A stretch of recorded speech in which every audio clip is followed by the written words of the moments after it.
کیا سونی بات کی مدینے والے رسول، قربان جائیں حضور کے جملوں پر۔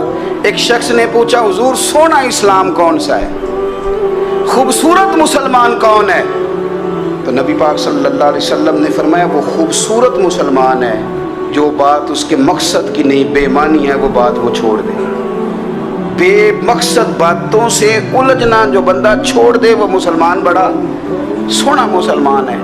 ہم کمزور اس لیے ہوتے ہیں کہ ہماری توجہ زیادہ دوسروں کی باتوں پر پڑتی ہے۔ پھر فرمایا والذین ھم للزکاۃ فاعلون، وہ لوگ جو زکوٰۃ دینے کا کام کرتے ہیں، صدقات کرتے ہیں، خیرات کرتے ہیں، وہ کامیاب ہو جاتے ہیں۔ پھر فرمایا والذین ھم لفروجہم حافظون، وہ جو اپنی شرمگاہ کی حفاظت کرتے ہیں۔ نوجوان میری بات پر توجہ کریں، فرمایا وہ لوگ جو اپنی شرمگاہ کی، والذین ھم لفروجہم حافظون، وہ لوگ جو اپنی شرمگاہ کی حفاظت کرتے ہیں۔ حضور غوث پاک رضی اللہ تعالیٰ عنہ فرمایا کرتے تھے دو چیزیں انسان اپنی سنبھال لینا، ایک پیٹ اور ایک شرمگاہ، تو فرماتے تھے ولایت اس کے بڑی قریب آ جاتی۔ ہم نہ ان لذات میں الجھ جاتے ہیں۔ سیانے سیانے بندے روٹی کمر سیدھی کرنے کے لیے کھانی چاہیے، زبان کے ذائقے کے لیے نہیں کھانی چاہیے۔ یہ زبان کا ذائقہ لگ جائے یہ کہیں کا نہیں چھوڑتا انسان۔ اپنی شرمگاہ کی جو لوگ حفاظت کر لیتے ہیں، کوئی بڑے سے بڑا گناہ کرنے سے بھی بندہ کافر نہیں ہوتا، بندہ کفر کرنے سے کافر ہوتا ہے۔ گناہ بڑے سے بڑا کرنے والا بھی گناہ گار ہے، کافر نہیں۔ لیکن بعض گناہ ایسے ہیں جو جس وقت بندہ کر رہا ہوتا ہے اس وقت وہ مومن نہیں ہوتا۔ میرے نبی کریم صلی اللہ تعالیٰ علیہ وسلم نے فرمایا جب کوئی شرابی شراب پیتا ہے اس وقت مومن نہیں ہوتا، جب کوئی چور چوری کرتا ہے تو اس وقت مومن نہیں ہوتا، اور جب کوئی زانی زنا کرتا ہے تو تب وہ مومن نہیں ہوتا۔ اتنی دیر کے لیے اس کے دل سے ایمان نکال لیا جاتا ہے۔ یہ جو ہمارے لڑکے بن سنور کے نکلتے ہیں، یہ جو میک اپ کا خرچہ لڑکیوں کے برابر لڑکوں کا ہوتا جا رہا ہے، یہ جو لڑکے بھی رات کو چہرے پر کریم لگا کر کے سوتے ہیں، یہ بتا سکتے ہیں کہ مقاصد کیا ہے؟ بتا سکتے ہیں؟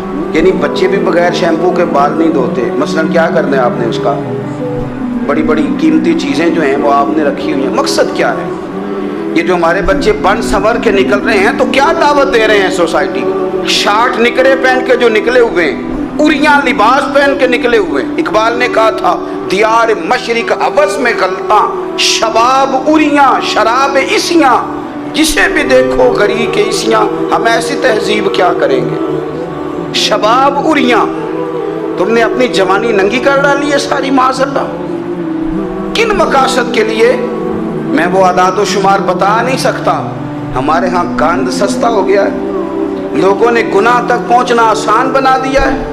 آپ دیکھ لیں گندگی دروازے پہ اور گند موبائل میں، کیسے بچائیں ان بچوں کو؟ کیا کریں؟ کلیجے پھٹتے ہیں، ابھی باتیں سوچتے ہیں تو سوچتے ہیں آنے والی نسل کو کہاں لے جائیں، کہاں چھپائیں، کیا ایسا کریں کہ یہ بچ جائیں۔ خدا را قربان جائیں حضرت عثمان غنی پر۔ مصنف ابن ابی شیبہ میں صحابہ فرماتے حضرت عثمان غنی نا بڑے مالدار تھے۔ مال آتا ہے تو لوگ عیاش نہیں ہو جاتے، مال آتا ہے تو لوگوں کی خواہشات بہت بڑھ نہیں جاتی۔ بڑے مالدار تھے، مالدار بھی تھے اور سونے بھی بڑے تھے۔ حضرت اسامہ بن زید کہتے ہیں میں نے زندگی میں اتنا سونا بندہ نہیں دیکھا جتنے حضرت عثمان غنی خوبصورت تھے، پیسہ بھی حسن بھی، لیکن فرماتے ہیں کہ حضرت عثمان غنی سب سے بڑھ کر اپنی شرمگاہ کی حفاظت کرنے والے اور سب سے بڑھ کر صلہ رحمی کرنے والے، رشتہ داروں سے اچھا سلوک کرنے والے، حیا والے، شرم والے، پاکیزگی والے۔ آپ کا ذہن ہے، آپ صبح اٹھتے ہی ذہن بنا لیں کہ میں نے آج اتنا سبق پڑھنا ہے، آج اتنی تفسیر دیکھنی ہے، اتنی عبادت کرنی ہے، فلانی نعت میں نے دیکھنی ہے، فلاں خیر کا کام کرنا ہے، فلاں آدمی کے ساتھ نیکی کرنی ہے۔ صبح ذہن بنا لیں، آپ کا ذہن وہی کام کرنے لگے گا۔ لیکن اگر صبح اٹھتے ہی ذہن میں گندگی ہے، رات کو سوتے ہی معاذ اللہ ذہن میں وسوسے ہیں، تو پھر سارا دن وہی چکی چلے گی، وہی انداز رہے گا۔ تھوڑا سا آپ کو اس کی نگرانی کرنی ہے، تھوڑا سا فحاشی عریانی یہ تیزی سے پھیل رہی ہے، تیزی سے گندگی لوگ کشید کر کے لاتے ہیں۔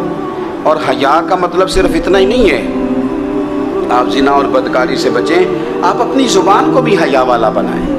کوئی کچا کمزور جملہ، گندی بات، گالی کبھی بھی زبان پہ نہ آئے، آپ کا انداز حیا والا ہو، بے باک ہو جانا، بے بات بولنا۔ میں باریکی سے اس بات کو سمجھتا ہوں اور میں آپ کو بہت ساری بزرگوں کے ارشادات کا نچوڑ عرض کرنے لگا ہوں۔ آپ اپنا ذہن صاف کر لیں، آپ کے بہت سارے کام ویسے صحیح ہو جائیں، کیونکہ ہمارے دین کے اندر زیادہ اجر نیتوں اور ارادوں پہ ملتا ہے۔ آپ کے جو اندر کی پاکیزگی ہے وہ بہت سارا فضل لاتی ہے اللہ کا۔